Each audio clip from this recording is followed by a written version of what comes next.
Em dezembro de 2025, uma das vozes mais reconhecidas da música gospel brasileira estava em Londres com a família quando sentiu uma dor que não passou. Ela voltou ao Brasil em silêncio, cancelou a agenda inteira, saiu das redes sociais e, no primeiro dia de 2026, publicou uma mensagem breve, discreta como um sussurro, e desapareceu. Existe uma mulher que saiu de um sítio sem carro no interior do Paraná, que cantou pela primeira vez aos 6 anos numa casa sem plateia, que precisou de roupas doadas para subir nos primeiros palcos e que décadas depois assinou com a Sony Music, recebeu o título da ONU e encheu arenas com uma única música que ultrapassou as fronteiras do gospel e virou patrimônio do Brasil. Essa mulher tem 46 anos e está enfrentando, em silêncio, o diagnóstico que ninguém esperava. Como uma trajetória tão marcada pela superação chegou a este momento? O que a origem humilde, a perda do pai e quase 30 anos de carreira revelam sobre quem Damares realmente é por trás dos palcos? E o que aconteceu em Londres que mudou tudo em questão de segundos? Antes de responder, precisamos voltar ao começo. Ao sítio, à menina tímida e ao pai que acreditou antes de qualquer outra pessoa acreditar. Umuarama fica no noroeste do Paraná, uma cidade de interior que se auto-intitula a capital da amizade e que, na década de 1980, tinha muito mais sítio do que asfalto nos seus arredores. Foi ali, num distrito chamado Santa Elisa, que nasceu Damares Alves Bezerra de Oliveira em 30 de janeiro de 1980, a caçula de 7 filhos, filha de Antônio e Rosa. Ele, pastor pentecostal de raízes pernambucanas, ela, uma mulher de fé com sangue cearense nas veias. Uma família grande, simples, evangélica, criada nos princípios da Assembleia de Deus. Por quase uma década, a família Bezerra viveu num sítio na zona rural de Umuarama. E quando se fala em zona rural daquele tempo, não se fala em bucólico nem em pitoresco.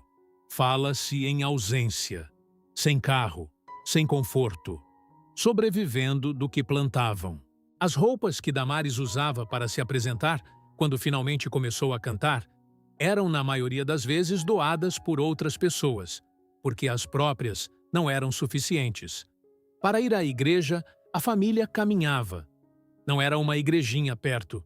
Era uma construção de madeira, distante, num estradão de terra.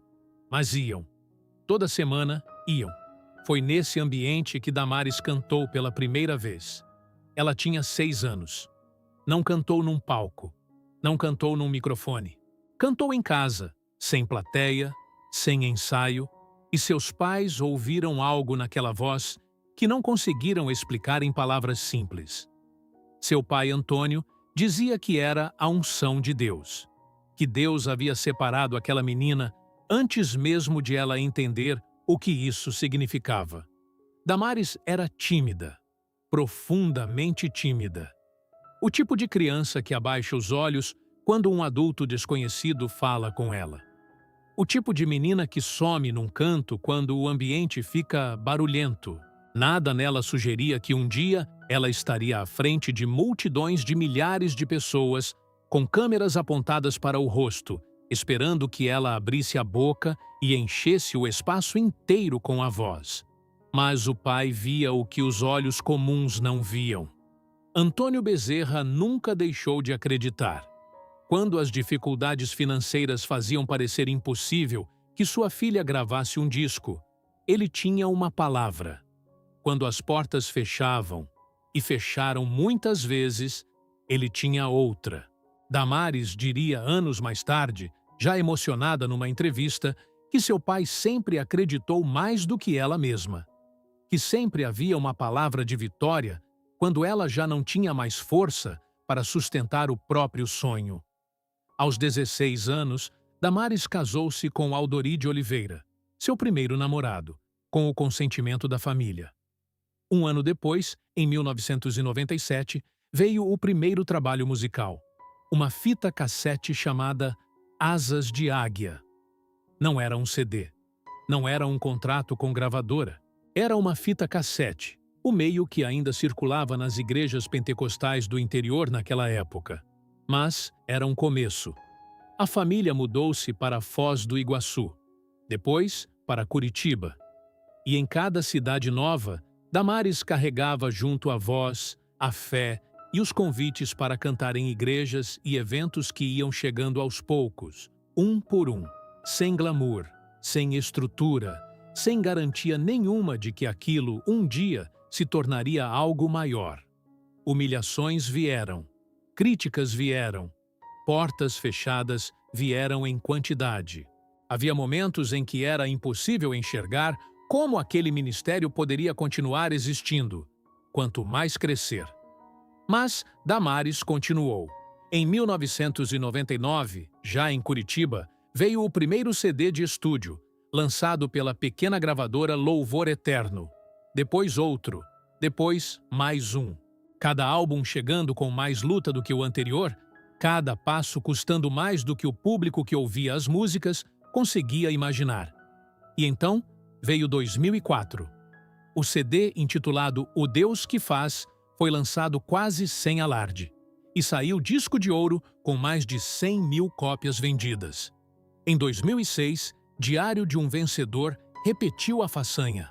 E Damares, que tinha começado a vida numa lavoura sem carro e com roupas doadas, estava de repente com o nome circulando pelo Brasil evangélico de um jeito que já não cabia mais dentro do interior do Paraná. O maior ainda estava por vir. Mas o preço que ele cobrou, esse quase ninguém contou.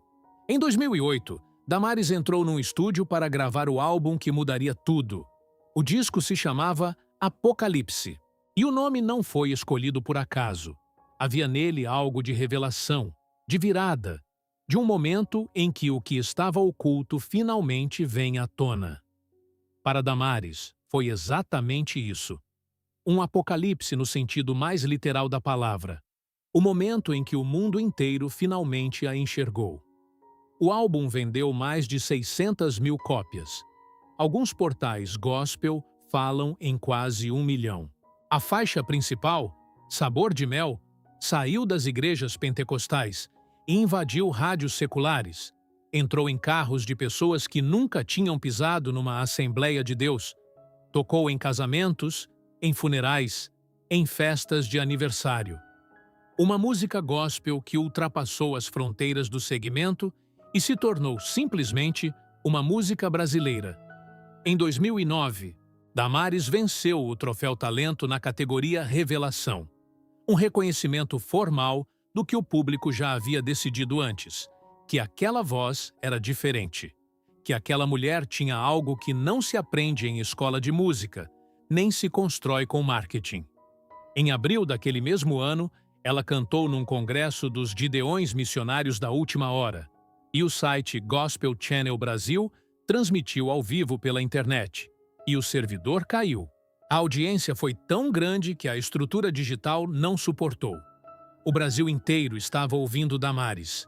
Em 2009, veio o CD e DVD ao vivo gravado em Curitiba diante de 7 mil pessoas. Em 2010, ela assinou contrato com a Sony Music, uma das maiores gravadoras do mundo, e lançou Diamante, que vendeu 130 mil cópias em apenas um mês e chegou a 300 mil no total. Em 2011, a ONU a nomeou Embaixadora da Paz e do Social, junto ao Comitê da Paz dos Reservistas e à Unicef. Em 2013, veio o maior troféu, seu 8º álbum de estúdio, com mais certificações, mais prêmios, mais shows, mais palcos espalhados pelo Brasil e pelo exterior. Do sítio sem carro de Umuarama aos palcos internacionais. Da fita cassete de 1997 à Sony Music de 2010. Da menina tímida que cantava em casa para o silêncio às multidões que sabiam cada palavra de Sabor de Mel. Parecia que a história havia chegado ao seu ponto mais alto. Parecia que o arco estava completo. Origem humilde, luta, superação, consagração. O tipo de trajetória que vira testemunho em culto, que vira livro, que vira filme de domingo à noite. Mas a vida real não respeita a estrutura narrativa. Em 2017, aos 37 anos, Damares deu à luz sua primeira filha. Antonella Bezerra de Oliveira nasceu em março daquele ano. E Damares, que havia passado 2 décadas inteiras dedicando cada hora, cada viagem, cada sacrifício ao ministério, descobriu pela primeira vez o que era olhar para alguém e sentir que aquilo valia mais do que qualquer palco. Ela disse publicamente que a maternidade fez muito bem a ela, que a amadureceu de um jeito que os anos de carreira não tinham conseguido, que foi bom a menina ter nascido a tempo de conhecer o avô. Essa última frase carrega um peso que só quem perdeu alguém próximo consegue sentir completamente.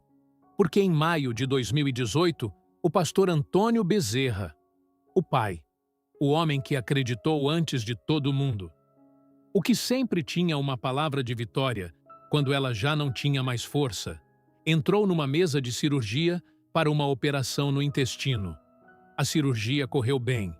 Os médicos ficaram satisfeitos. Ele saiu da sala de operação, foi para a UTI em observação.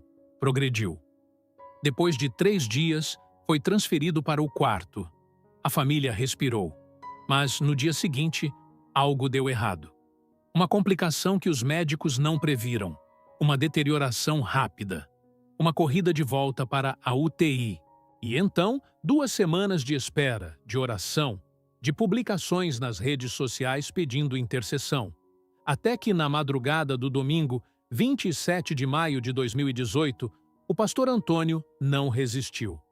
Damares soube enquanto estava longe. Tinha ido cumprir compromissos em Maricá, no Rio de Janeiro, e em Fortaleza, porque mesmo com o pai na UTI, entendia aquilo como seu chamado, e foi pedindo orações de quem a acompanhava nas redes. Foi embora com o pai vivo. Voltou para um mundo sem ele. A nota divulgada pela assessoria era curta e devastadora. É com muita dor e pesar que comunicamos a todos que o pastor Antônio não resistiu e Deus o recolheu nesta madrugada. Damares e toda a família estão muito abalados. A dor é muito grande. Ela cancelou a agenda. Saiu das redes sociais por tempo indeterminado. Voltou meses depois. Mas quem a conhecia de perto sabia que algo havia mudado. Não na voz, não nos shows, mas em algum lugar mais fundo, num espaço que o microfone não alcança. O homem que havia acreditado nela antes de ela acreditar em si mesma não estava mais ali para ver o que ela havia se tornado. Os anos seguintes foram de continuidade. Novos projetos, contratos, a filha crescendo, o ministério seguindo.